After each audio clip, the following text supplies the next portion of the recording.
জুমার দিন বড় বড় মসজিদের গেটের সামনে কান্না করে, আমারে 2 টাকা ভিক্ষা দাও, আমার 2 চোখের পাওয়ার নাই, আমি কামাই করতে পারি না, কিছু ভিক্ষা দিলে আমি বাচ্চা নিয়ে ঘরের মধ্যে খানার আয়োজন করব। আল্লাহ আপনাকে 2 চক্ষু দান করেছেন, চোখের দাম কত? যার চোখ নাই তাকে জিজ্ঞাসা করো। আল্লাহ আমাকে সুস্থতার নেয়ামত দান করেছেন, আল্লাহর শুকর কি আদায় করেছো? আল্লাহ যৌবন দান করেছেন, কি শুকর আদায় করেছো?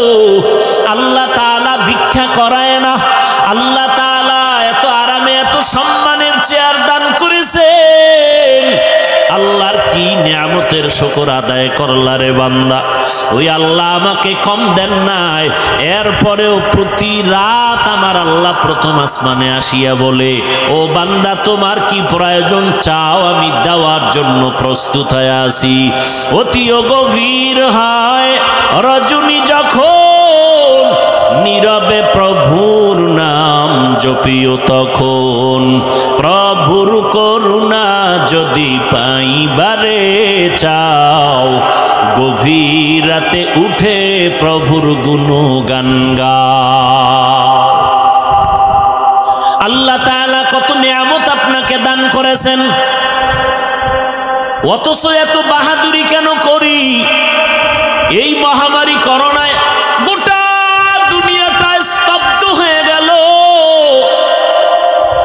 যারা নিজেদেরকে প্রভু মনে করেছে আর দখল করে মনে করেছিল জমিনের মধ্যে আমার সামনে আর কারো পাওয়ার নাই, মহামারী করোনায় মাথা নত করে বলে, এত পাওয়ার নিয়ে বসেছিলাম, এখন আমার জমিনে কোনো পাওয়ার নাই। সব মাথাওয়ালা বাহাদুরেরাও মাথা নত করে দিল। কিন্তু তাকাইয়া দেখছো 1500 বছর আগে মদিনার নবী চ্যালেঞ্জ করে গেলেন, উম্মতের দল, আমি বিদায় বেলা 2টা জিনিস তোমাদের কাছে আমানত রেখে গেলাম, যদি আকড়াইয়া ধরো কোনোদিন বিপদে তোমাদের গ্রাস করতে পারবে না। ক্বালান নবী সাল্লাল্লাহু আলাইহি ওয়া আলিহি ওয়াসাল্লাম, তারাকতু ফীকুম আমরাইন লান তাদিল্লু মা তামাসসাকতুম বিহিমা, কিতাবাল্লাহি ওয়া সুন্নাত রাসূলি। নবী বলেন 2 জিনিস ধরে রাখো, 1 নম্বরে আল্লাহর দেওয়া কোরআন, দ্বিতীয় হলো আমি নবীর রেখে যাওয়া সুন্নতের আমল। আল্লাহর কসম করে বলি, ও ঢাকাবাসী, ভালো করে মাওলার দেওয়া চক্ষু দিয়া তাকাইয়া দেখো,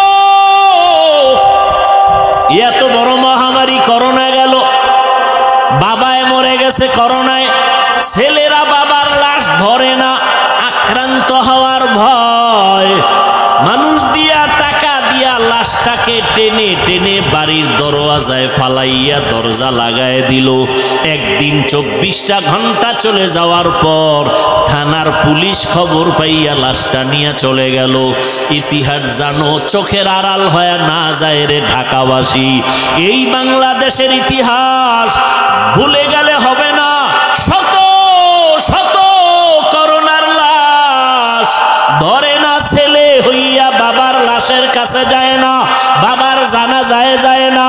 কিন্তু তাকাইয়া দেখছো আমার দেশের টুপিওয়ালারা শত শত করোনার লাশ কাঁধে নিয়া গোসল করাইয়া, দাফন করাইয়া, কাফন করাইয়া, এত লাশ দাফন করলো, কাঁধে নিল। আল্লাহর শুকর, একটা হুজুরেও করোনায় মরে না। ভাইরা আমার, ভালো করে নজর করে দেখো, এই মহামারী করোনায় কত ব্যবসায়ীর ব্যবসা বন্ধ হয়ে গেল, কত চাকুরিজীবীর চাকুরি চলে গেল, যায় নাই? কিন্তু নজর করে দেখো রে মুমিন, বাংলাদেশের ইতিহাসটাই বলি, বাহিরেরটা পরে বলি। আমার সোনার বাংলাদেশে স্কুল বন্ধ হয়ে গেল, লেখাপড়া নাই, শুধু অটো পাস। কথা ঠিক নেই? মাওলায় যদি তোমগো বেশি বেশি খতম পড়ানো দরকার। জাল্লা করোনা 10 বছর দাও, আর 10 বার যদি অটো পাস করি জাগাত আমি MBBS ডাক্তার হয়ে চেয়ারে বসবো।